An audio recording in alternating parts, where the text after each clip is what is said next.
Hello friends, welcome back to Epeolatry. In the last 3 lessons, I have introduced Judith Wright's HuntingSnake and discussed the first and second stanzas of this poem.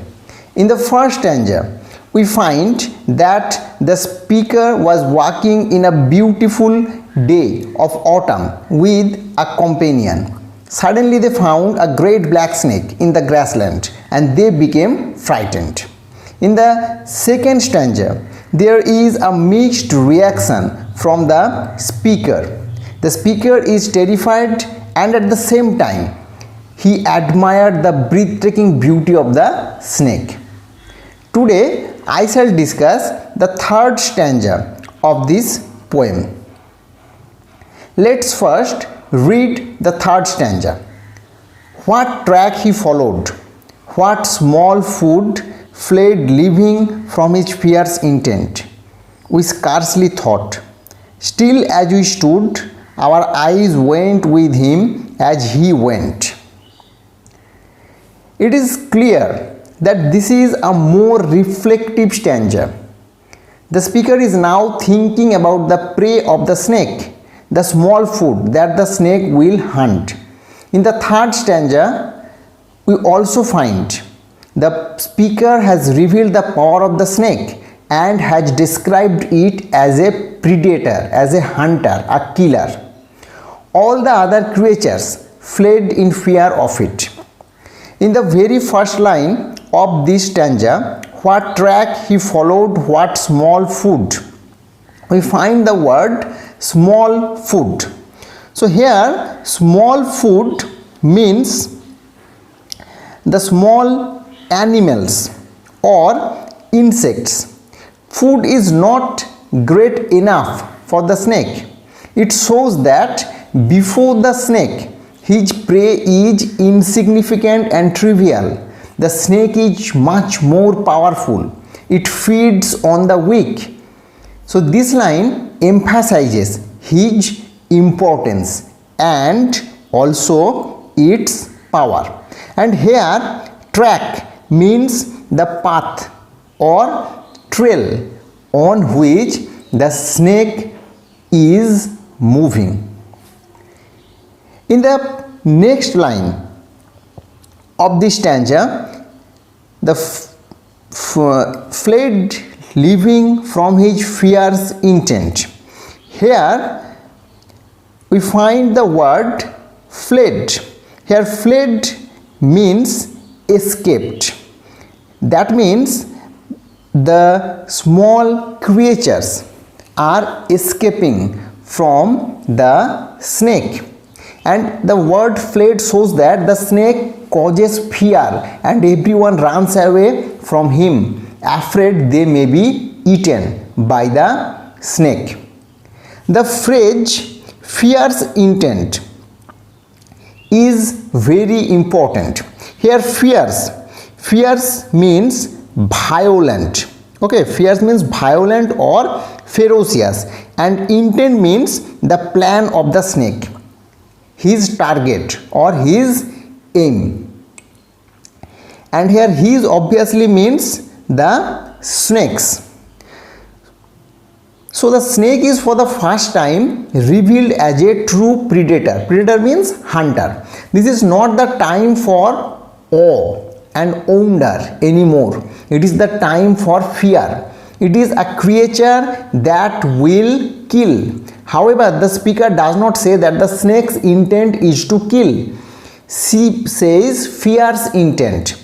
It just shows its power and determination. So the phrase fierce intent shows the power and determination of the snake instead of depicting it as a monster, instead of depicting it as a cruel creature.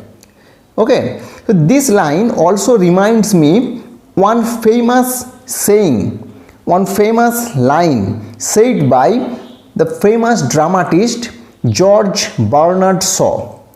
The line is, when a man wants to murder a tiger, he calls it sport. When a tiger wants to murder him, he calls it ferocity. So I am explaining this quotation briefly.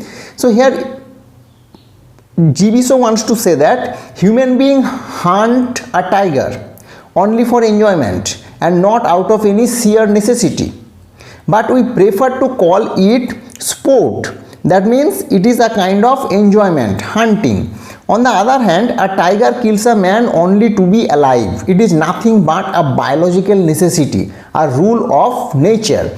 A tiger kills a man to feed himself, to feed itself. But we have chosen the words like ferocity, fierceness to describe this natural act. In the same way, the snake of this poem is searching food. It is a very natural incident. It is a part of the natural rule. But the speaker has described it as he or she had seen it, as the incident appears to him or her.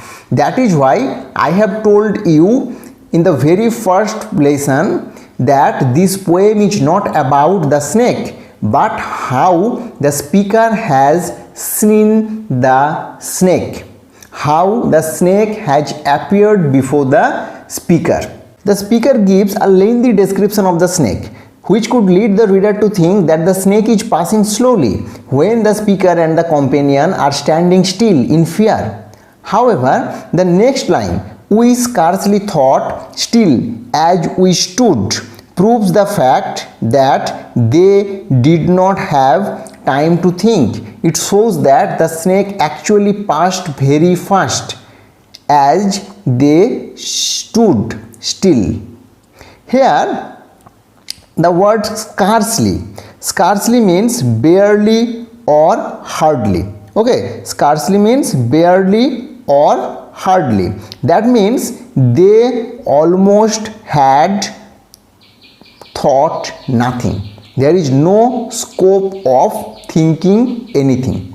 And the word still means quiet or silent, calm. That means the speaker and the companion are not making any sound. And here we means obviously the speaker and his or her companion. In the next line, our eyes went with him as he went. The word he means the snake. Here he means the snake. And this line suggests that they are spellbound by this terrible beauty. Spellbound means as if the snake is a magician and the speaker and the companion are bound by magic, bound by spell, and they cannot take their eyes off this snake. They cannot move until it leaves. They are powerless facing the snake. Okay, so they are mesmerized and their eyes could not but follow the movement of the snake. So here their eyes could not but follow the movement of the snake. It suggests how powerless they are before the snake. Okay, the speaker and the companion are standing still and the only moving part is their eyes, following the snake's precise movements. So in this third stanza, we find that the speaker has described the snake as a predator, as a hunter, and its food. That means the small insects are afraid of it and they are fleeing, they are escaping from this snake. And the speaker and his or her companion are almost spellbound and they are standing still. Only their eyes are following the snake. Okay, so here one thing is clear, that the description actually portrays how the speaker and his companion sees the snake. Okay, as I have already told you, the snake is hunting. That means the snake is searching for food. It's a very natural phenomena. There is no cruelty or there is no greatness. Okay, but we human being always try to give meaning to natural phenomena. Okay, so that's all for today. I am concluding my discussion here. If you still have any doubt, you can ask me in the comment section. I will be back soon with another video where I shall discuss the last stanza and the significance of the title of this poem. Okay, till then, take care. Thank you for watching.